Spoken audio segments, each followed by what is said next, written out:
Reclaiming self-worth after 50, a journey through love and loss. Have you ever clung to a relationship long after the joy faded, hoping love could erase the pain of feeling small? You're not alone. In the United States, 1 in 4 divorces now occurs after age 50, a trend dubbed the gray divorce. But statistics don't capture the quiet ache of trading self-respect for companionship. Today, we dive into that hidden cost. Because living healthy after 50 isn't just about cholesterol or joint health. It's about protecting your emotional heart.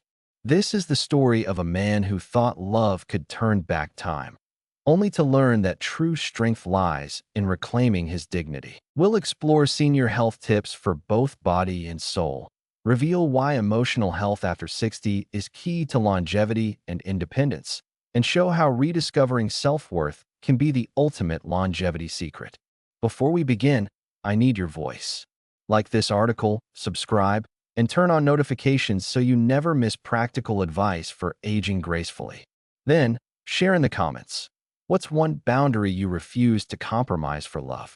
Your story could inspire someone else.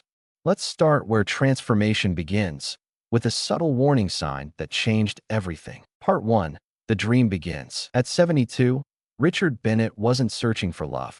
A retired engineer in Raleigh, North Carolina, widowed for a decade, and a proud grandfather of 3, Richard had settled into a quiet life. Morning walks, black coffee, and routine blood pressure checks. Then he met Laura at a community gardening club. She was younger, not by decades, but enough to spark both hope and doubt. Her compliments lit something in him. "Your stories bring this place to life," she said. "You have a way of making everyone feel grounded." Richard, unused to flattery, felt a flicker of life he thought had faded. Laura started appearing at his regular spots, Saturday farmers markets, the local jazz cafe. She praised his thoughtfulness, called his gray hair timeless. For the first time in years, Richard didn't feel old. He felt alive. Harvard's long-running study of adult development shows that close relationships after 60 impact longevity more than genetics, and Laura's attention was like medicine. Her laughter, her gentle touch, rekindled a version of Richard he'd buried, the man who once danced with his wife under the stars, who believed he still had something to offer. He started dressing sharper, joined her for Tai Chi despite creaky joints, and even tried online writing classes she suggested. Her words, "You're different, steady in a world of chaos," made him feel relevant, needed. Friends noticed his spark. He laughed more, stood taller. One evening over dinner by the river, Laura looked at him and said, "You're not like others. You're wiser, stronger." Richard's heart swelled. Could he start again this late in life? For those aiming to live healthy after 50, this wasn't just romance. It was emotional renewal, proof that your worth doesn't fade with youth. But seasons change, and soon, Richard would see shadows in the sunlight he cherished. Part 2. Subtle cracks emerge. The shift was slow, almost invisible. One afternoon, Laura patted Richard's arm and said, "You should try this anti-aging tea I saw online. Keeps you looking vibrant." Her smile was warm, but the words carried an edge. "You're aging, and I notice." Richard brushed it off. She meant well, right? But the comments grew. "Maybe skip the extra bread," she teased at dinner, poking his waist. "A man your age needs to stay lean." He laughed, but the sting lingered. That night, he studied his reflection, questioning his frame, his posture. Aging isn't just physical, it's perception. The American Psychological Association notes that 60% of people over 60 face body image concerns, especially with younger partners. Laura's praise dwindled. Instead of holding his hand, she scrolled her phone. Instead of calling him strong, she warned, "Don't carry that. You'll hurt your back." Her friend's stories crept into conversations. Mark's 55 and runs half marathons. James, 57, just got a sports car. Each comparison chipped at Richard's confidence. He tried harder. Morning jogs, supplements Laura recommended, late-night searches for senior health tips. He joined a gym, not for himself, but to keep her. Then came a quiet Sunday. Lounging together, Laura said casually, "You move slower now, like my uncle." She giggled, but Richard didn't. The words echoed, Not just about pace, but value. He was the same man who brought her flowers, held doors, made her smile. But now, she saw only his age. Shame crept in, not for who he was, but for who he couldn't be. Living healthy after 50 means protecting your emotional core, and Richard was losing his, one subtle jab at a time. Part 3. The tipping point. Intimacy turns to shame. Humiliation has a quiet sting, one that lingers. One night, after a warm dinner and wine, Richard and Laura shared a familiar moment. But something was off. Her touch felt distant, mechanical. When it ended, she pulled away and said coolly, "You're getting predictable. I need more than this. You used to try harder." The words cut deep, spoken like a comment on the weather. Richard mumbled an apology, unsure what he was sorry for. Laura began mentioning younger men's energy and drive, never naming names, but making her point clear.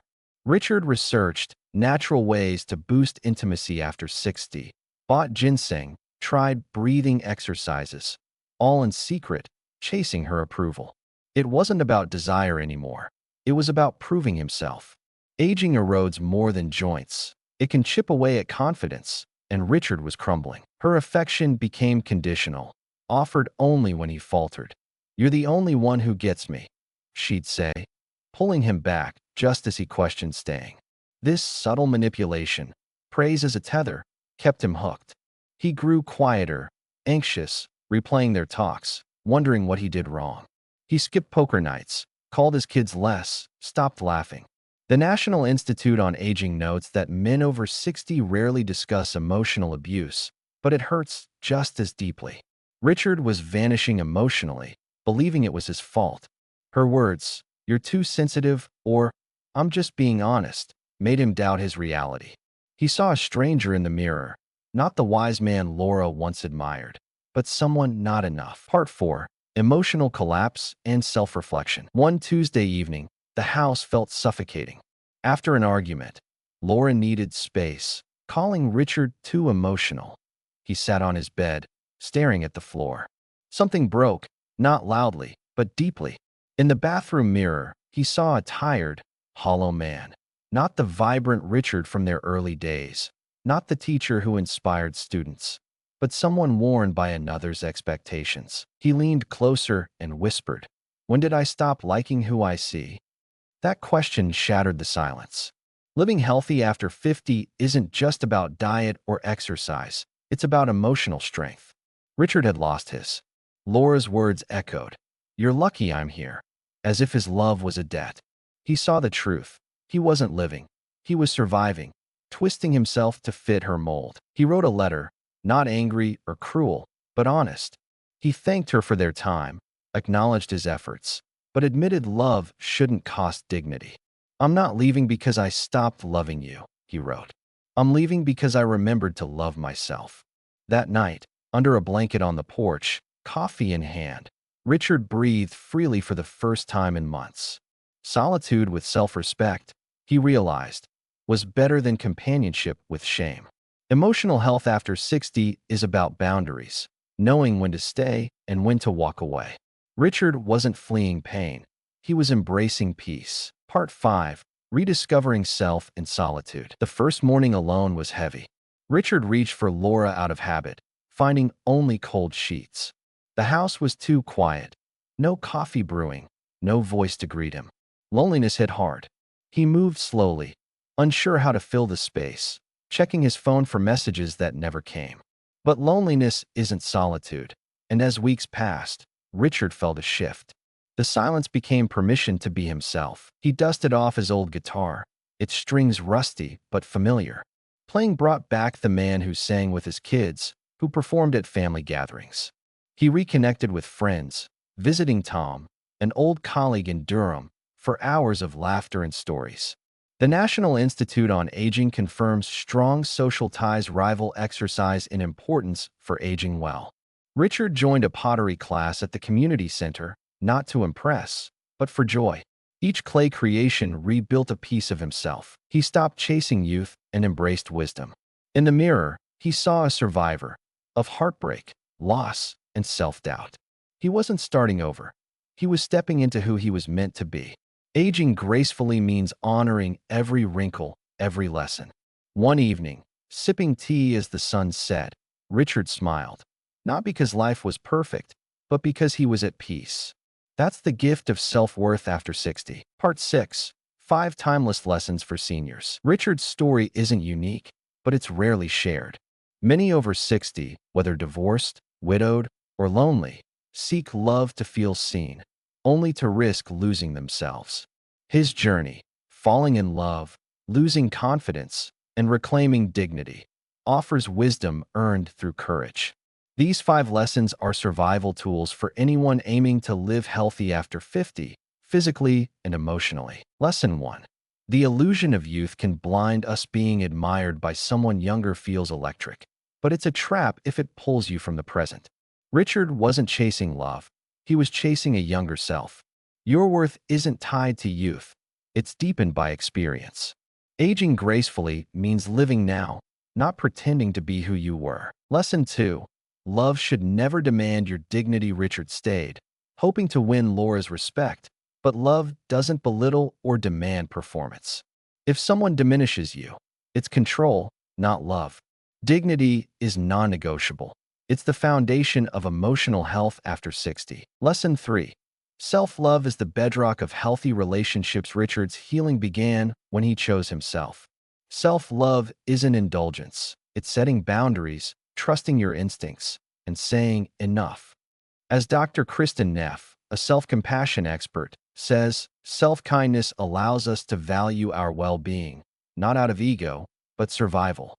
You can't thrive without treating yourself with care. Lesson 4. Integrity outshines charm. Laura's charm was fleeting. Richard's steady devotion was lasting.